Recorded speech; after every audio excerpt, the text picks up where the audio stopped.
Item ಯಾವುದೇ ಇರಲಿ try ಮಾಡಿ ಆಚಿ ಚಿಕನ್ ಮಸಾಲಾ. ಭೂ ವಿವಾದದಲ್ಲಿ ನಟ ಯಶೋತಾಯಿ ಪುಷ್ಪ ಅವರಿಗೆ ಮೊದಲ ಗೆಲುವು ಅಂತ ಹೇಳ್ತಾ ಇದ್ದಾರೆ. ದೂರುದಾರ ದೇವರಾಜು ದಾಖಲಿಸಿದಂಥ ಪ್ರಕರಣಕ್ಕೆ ಈಗ ಆದೇಶಕ್ಕೆ ತಡೆಯನ್ನ ಕೊಟ್ಟಿದ್ದಾರೆ. ಪ್ರಕರಣದ ಆದೇಶಕ್ಕೆ ತಡೆ ಕೊಟ್ಟಿದ್ದಾರೆ. ಕೋರ್ಟ್ನಲ್ಲಿ ಯಶೋತಾಯಿಗೆ ಮೊದಲ ಹಂತದ ಗೆಲುವು ಇದು. ಕಾರಣ ಅವರನ್ನು ಅದರಲ್ಲಿ ತಗೊಂಡೇ ಇರಲಿಲ್ಲ, ಕನ್ಸಿಡರೇ ಮಾಡಲಿಲ್ಲ. ಏಕಪಕ್ಷೀಯವಾಗಿಯೇ ತೀರ್ಪು ಬಂದಿದ್ದಿತ್ತು.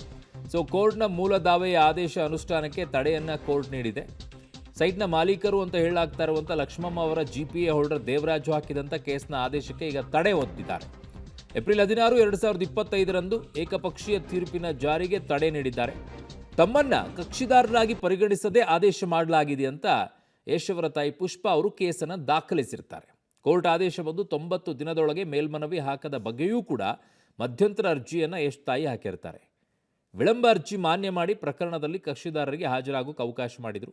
ಫೆಬ್ರವರಿ 11ರಂದು ಹಾಸನದ 4ನೇ JMFC ಕೋರ್ಟ್ ಮಹತ್ವದ ತೀರ್ಪನ್ನು ಕೊಡ್ತು. ಈಗ ದಾಖಲಾಗಿರುವ ದಾವೆ ಇತ್ಯರ್ಥ ಆಗುವವರೆಗೂ OS ನಂಬರ್ 672 2023ರ ಆದೇಶ ಜಾರಿ ಅಥವಾ ಅನುಷ್ಠಾನಕ್ಕೆ ಸ್ಟೇಯನ್ನು ಕೋರ್ಟ್ ನೀಡಿದೆ.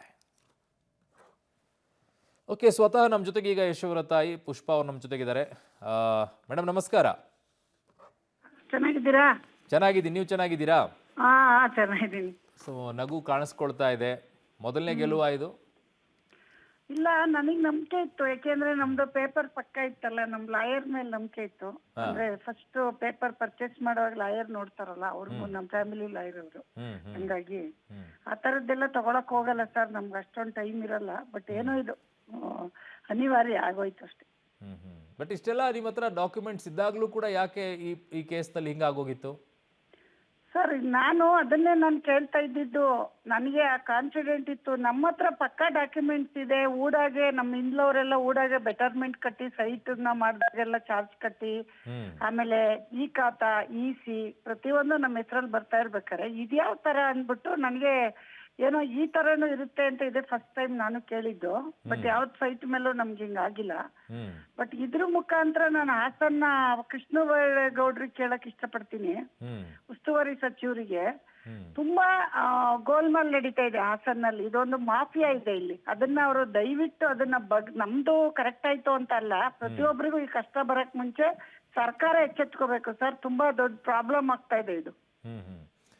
ಅಲ್ಲ, ಈಗ ಸದ್ಯಕ್ಕೆ ಜಾಗ ಇತ್ಯರ್ಥ ಆಗಿದೆಯಾ ನಿಮ್ದು ಅಂತ ಹೇಳಿ ಆದೇಶ ಬಂದಿದೆಯಾ ಅಥವಾ ಕೇವಲ ತಡೆಯನ್ನು ಇವಾಗ ಒಂದ್ ಹೇಳ್ಬಿಡ್ತೀನಿ ಕೇಳಿ.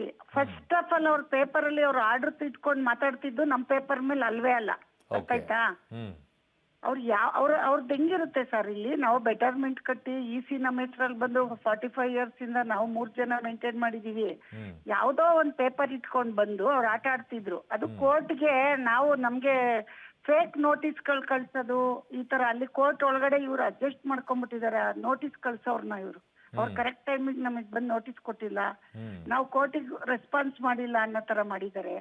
ಹಂಗಾಗಿ ಅದು ನಮ್ಗೆ ನೋಟಿಸ್ ಬಂದಿದ್ರೆ ನಾವು ರಿಪ್ಲೈ ಕೊಡ್ತಾ ಇದ್ವಿ. ನಮ್ಮ ಹತ್ರ ಡಾಕ್ಯುಮೆಂಟ್ಸ್ ಇತ್ತಲ್ಲ ಸರ್, ನಾವ್ಯಾಕೆ ರಿಪ್ಲೈ ಕೊಡಲ್ಲ? ಇದು ನಮ್ಗೆ ನೋಟಿಸು ಕೈಗೆ ಸಿಕ್ಕಿಲ್ಲ. ಇವ್ರದೊಂದು ದಂಧೆ ಇದೆ, ಕೇಳಿಸ್ಕೊಂಬಿಡಿ ಇದಿರ್ಲಿ.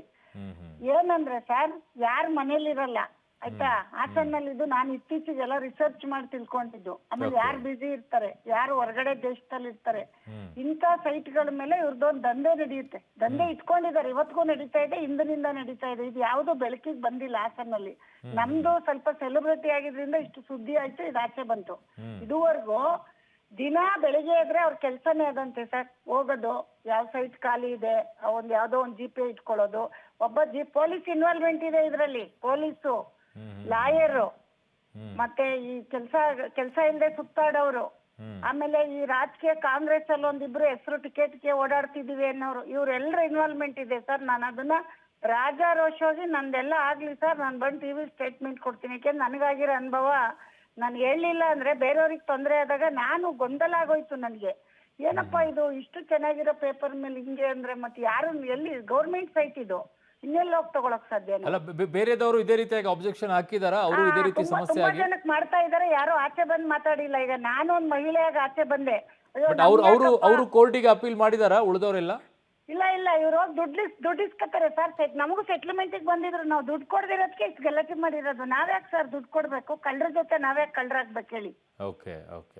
ನಮ್ಮನ್ನ ದುಡ್ಡು ಕೊಡಿ ಅಂತ ಬಂದು ನಮ್ಗ ಪ್ರೆಜರ್ ಹಾಕಿದ್ರು. ನಮ್ಮ ಅಕ್ಕನ ಮಗನ ಹತ್ರ ಎಲ್ಲ ಫೋನ್ ಮಾಡಿ ಪ್ರೆಜರ್ ಹಾಕ್ತಿದ್ರು. ಇದ್ರಲ್ಲಿ PDO ನಟರಾಜು, ಆಮೇಲೆ ಈ ದೇವರಾಜು, ಮತ್ತೆ ಇನ್ನೊಬ್ರು ಲಾಯರ್ ದೇವರಾಜು ಅಂತ ಇದಾರಂತೆ. JP ಪ್ರಕಾಶ್ ಅಂತ ಒಬ್ರು ಲಾಯರ್ ಇದ್ರು, JP ಶೇಖರ್ ಸಾರಿ, ಇವರೆಲ್ಲ ಡಾಕ್ಯುಮೆಂಟ್ಸ್ ರೆಡಿ ಮಾಡೋದು, ಫೇಕ್ ಡಾಕ್ಯುಮೆಂಟ್ಸ್ ಗೊತ್ತಾಯ್ತಾ. ನಾನ್ ತಿಳ್ಕೊಂಡ್ರೆ ಮಾಹಿತಿ ಪ್ರಕಾರ ಫೇಕ್ ಡಾಕ್ಯುಮೆಂಟ್ಸ್ ರೆಡಿ ಮಾಡಿ ಮನೇಲಿ ಯಾರು ಇರಲ್ಲ, ಆಗ ಫೇಕ್ ನೋಟಿಸ್ ಹೋಯ್ತು ಅನ್ನೋದು, ಇವ್ರು ರೆಸ್ಪಾನ್ಸ್ ಮಾಡ್ತಾ ಇಲ್ಲ ಅನ್ನೋದು. ಒಂದು ವಿದ್ಯೆ ಇಲ್ಲ ಸರ್ ಇವ್ರ ಹತ್ರ, 100 ವಿದ್ಯೆ ಕಲ್ತಿದ್ದಾರೆ ಇವರು. ಸೊ ಈಗ ಈ ವಿಚಾರದಲ್ಲಿ ಸರ್ಕಾರ ಒಂಚೂರು ಮುತುವರ್ಜಿ ವಹಿಸಬೇಕು, ಕೃಷ್ಣ ಬೈರೇಗೌಡರು ಮುತುವರ್ಜಿ ವಹಿಸಬೇಕು ಅಂತ ಹೇಳ್ತಾ ಇದ್ದೀರಾ. ಧನ್ಯವಾದಗಳು ಪುಷ್ಪ ಅವರೇ, ಪಬ್ಲಿಕ್ ಜೊತೆ ಮಾತನಾಡಿದ್ದಕ್ಕೆ.